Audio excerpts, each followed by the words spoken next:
Koalitsiya ქართული ოცნების წევრები დღეს აეროპორტის გზატკეცილზე მაჟორიტარი დეპუტატობის კანდიდატის მურმან დუმბაძის საარჩევნო ბანერის ჩამოხევის ფაქტს გამოეხმაურნენ.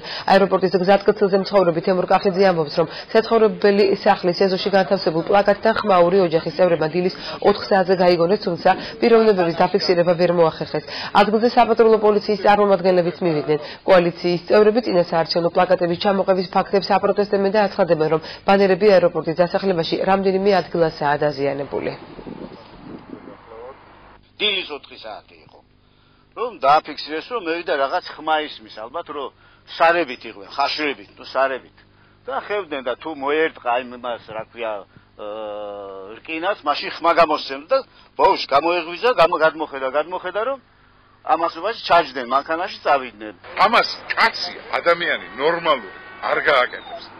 არ შეიძლება გააკეთოს მხოლოდ აღვირახსნილმა ადამიანმა იმ ადამიანმა, რომელსაც ან დავალებას ასრულებს. მით უმეტეს, როდესაც ამას აკეთებენ ღამის 4 საათზე, იმისთვის, რომ გამომვლელმა არ დაინახოს და არ დააფიქსიროს. ბათუმში დაიწყეს ბრძოლა ბანერების წინააღმდეგ, დღეს უნდა გაგრძელდეს. ჩვენ ასეთი ინფორმაცია გვაქვს. დადასტურდება, რომ ეს ბრძოლა გაგრძელდება.